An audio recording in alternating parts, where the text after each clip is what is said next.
Young life.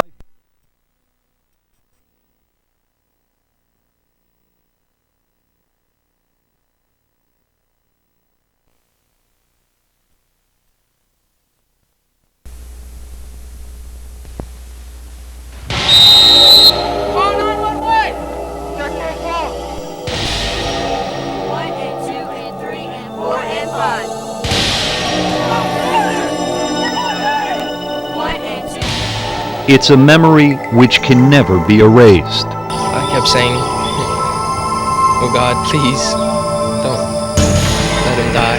An innocent child discovered at the bottom of a swimming pool. Because I didn't know what else to do. Young lifeguards unable to make a difference. I was just waiting to hear the sirens. And when I heard them, I was like, hurry up, hurry up. This boy suffered a long time. He literally died in their arms. Forever touched by a drowning.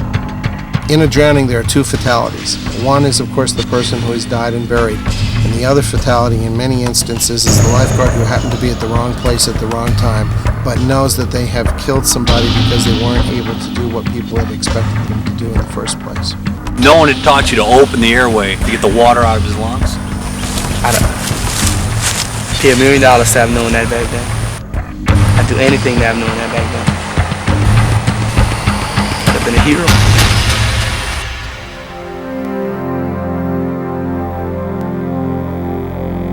Welcome to this edition of Skill Quest. This year, like every year, the lives of hundreds of children will be cut short by a drowning. Most will die in a pool like this, full of clear water just a few yards or even just a few feet from a lifeguard. But for every child who dies, countless others will be saved, and the only difference between life and death will be you.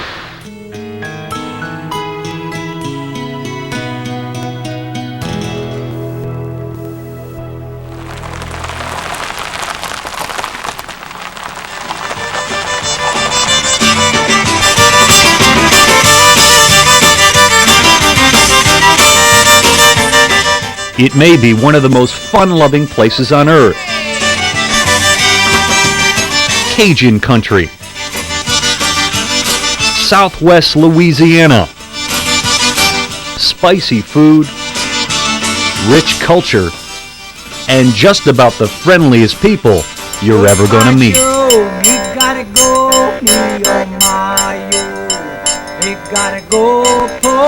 It's also a place shaped by history. A history of separation. But here in tiny St. Martinville, Louisiana, Mayor Eric Martin had an idea. I was really hoping that we could create a facility like a pool that would bring whites and blacks together, because everybody likes a pool. There hadn't been a city pool open in St. Martinville in more than 6 years. But with 6 freshly trained Red Cross lifeguards, Mayor Martin believed his city was ready. So we had prepared. We said, we know we get in the crowd. We want to make sure we can handle the crowd. We cannot have a drowning. Talked to the mayor and he says, we did everything we could that we knew to do. That's probably right, we knew to do. That they knew to do, they did everything they could. And on opening day, that was just enough. There was water in the pool, there were kids who wanted to swim, and they had lifeguards. But on day 2, their luck would run out. It was May 23rd, 1999. The St. Martinville City Pool was filled with excitement. It's full to the gill, everybody running around having a good time. It was awesome. In the middle of the chaos was 12-year-old Norman Lee. But he knew how to swim. If you gonna go swim in a bayou, you know how to swim. It was just kind of terror, almost. Just like, I had a feeling that, with all the people, that something bad was going to happen. It was a day Nick Landry will never forget. It was just after 3 o'clock. Sitting in the chair at the deep end of the pool, people in the crowd began to scream. When I looked down, it was almost like I didn't want to believe what I saw. A young boy, motionless at the bottom of the pool. It was almost like saying, please let it be something else, but deep down I knew it was someone. Nick and fellow guard Jason Desermo plunged into the water. Jason pulled an unconscious Norman Lee to the surface. Nick struggled to find a pulse. I thought he had a pulse, but you can't check pulses in water, but we didn't know that at the time. Norman had foam coming from his mouth, clearly not breathing. No one had taught you to open the airway to get the water out of his lungs? I'd pay $1 million to have known that back then.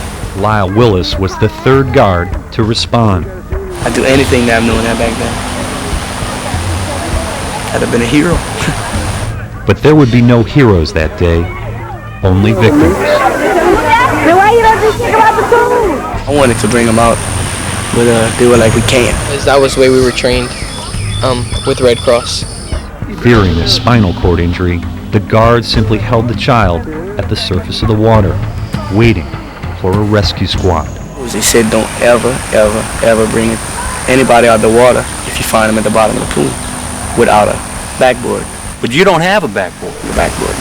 I kept saying, oh God, please, don't let him die. I mean, that's all I could think of. And I was just praying hard that a miracle would happen, because I didn't know what else to do. The child lay motionless in their arms for nearly 20 minutes, without a breath, barely a pulse, hardly a chance. I was just waiting for I was just waiting to hear the sirens. And when I heard them, I was like, hurry up, hurry up. And When EMS workers finally arrived, they quickly yanked Norman Lee from the water, opened an airway, and headed for a nearby hospital. But the damage was already done. All we know about the little boy is he is on life support. We don't have a lot of details. The only thing we can say is that we're going to pray for the little boy and the family and hope everything works out okay. they said it'd take a miracle from the live. And that got me mad. I've never seen a miracle happen, you know. Within hours, Norman Lee was dead. I just went in the bathroom and just started crying. That's just all I can do, you know. They have 130 people just looking at you and then looking at a little dead guy, you know, that they just rush him into the ambulance. All you can do is basically just put your head down, you know. It's a wicked feeling.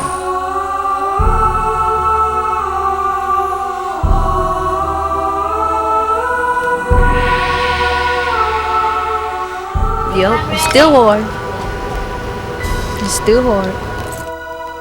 Because he's not here no more. Norman was her nephew. Tiffany Blanchard and her husband raised him as their own. This was a preventable death. Mm-hmm. Everybody I talked to say this child did not have to die if those guards knew what they were doing. That's true. But they didn't know what they was doing. So I guess God just wanted him now. While Norman's family struggled to make sense of his death, the lifeguards who were entrusted to protect his life struggled as well. Think about what he could have been, you know, when he grew up. How he never had a chance to really experience life. He was so young, you know. He never had a chance to go to like prom or homecoming or participate in high school. I think about that a lot. The overwhelming guilt quickly turned to shame as the drowning, captured on home video, was replayed on the local television news. At this time, the pool will remain closed with no reopening date set. Mayor Martin says he and city council members will be re-examining pool operations to determine what changes, if any, need to be made to make this public facility a safer place. I was very scared to go out in town. I was ashamed to, but I was afraid of what people would think. And the way they talked about us in the newspaper made us sound like we were like these incompetent fools or something who just didn't do their job, and made us feel real bad. Even worse were the baseless rumors running through the streets of St. Martinville. That's what I heard they were saying. They didn't want to touch him because he was black. I wouldn't want anybody to go through what we went through at all, ever. It was one of the worst things that I've ever gone through in my life. And it wasn't over. But this boy suffered a long time before he died. Jarvis Claiborne was one of 3 attorneys to file lawsuits. Each named the city, the individual guards, and their parents as defendants. So if you're under the age of 18 and you do something negligent, you most certainly can sue the parent and sue their homeowner's insurance. It was an injustice that the city did to us, and I'm still kind of bitter about it. And I thought that it was totally unfair, the whole situation. If you're serious and you're responsible and you don't want to see a drowning, you should not let the Red Cross train your lifeguards. There would be plenty of time for assessing blame, but far more pressing was the question, what to do next. I was willing to try anything. I said, you know, I'm desperate. For each new day and each new customer would bring a new opportunity.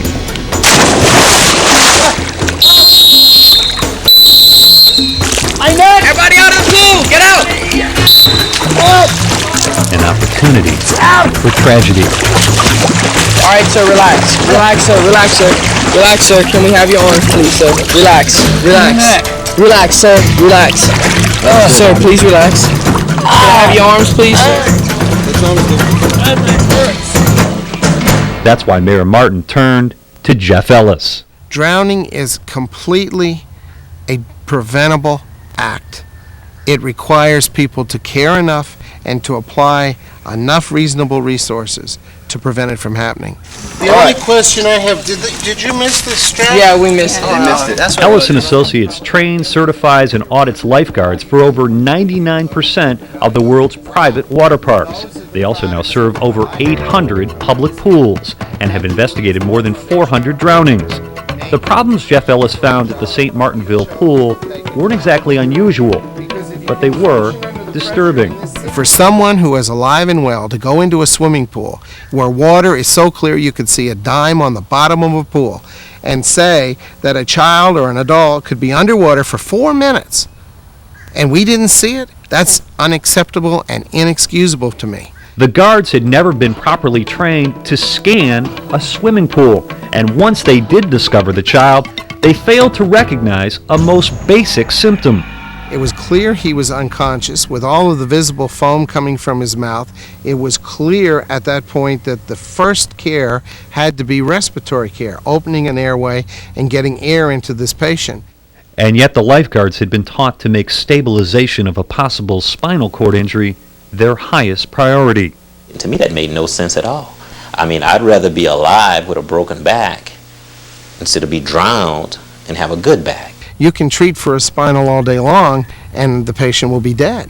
More than anything else, the Ellis training method attempts to simulate the intense pressure and unpredictability of a real-life drowning, spending hours in the water rescuing everything from infant dolls to live adult victims. The Ellis lifeguard trainees are constantly pushed to improve their skills. Is this 5 seconds? 1, 2, 3, 4, 5. Okay, check it for breathing. 1, 2, 3, 5. Okay, 1, 2, 3, 4. And challenged to perform in an environment they can't control. Air still not going in. Completing the Ellis lifeguard course is no easy accomplishment. How do we go? How do we go? Slow. How do we go? Nice and slow. How do we go? Nice and slow. How do we go? Nice and slow. How do we go? Nice and slow. Take your time, okay? I want everybody, same positions, let's do it again. But certification does not end the educational process. It's simply a transition, providing an opportunity to serve in a job defined by accountability, never knowing when your trainers will decide to come back. Okay, I'm on record. This is an aquatic safety audit being conducted by Jeff Ellis Associates of Houston, Texas. Ellis-trained lifeguards are issued a license with the full expectation their work will be scrutinized by regular, surprise, hidden camera audits. We don't call bank tellers and say, would you like us to come by and help you count the money? We send auditors into banking environments. They don't tell you when they're coming. They count the money to make sure that you are consistently doing what you're supposed to do. Ellis applies the same concept to lifeguarding. A guard caught being inattentive, unprofessional, or irresponsible can be subject to disciplinary action or even the revocation of their license. But the videotape surveillance is only one component of the auditing process. Okay, what we're going to do is a live audit, Okay. and we're just going to let the guards handle it, and I'll film it. Okay, so you're not going to tell them ahead. You're just going to go Right, we're just going to do it live. Okay, let's go.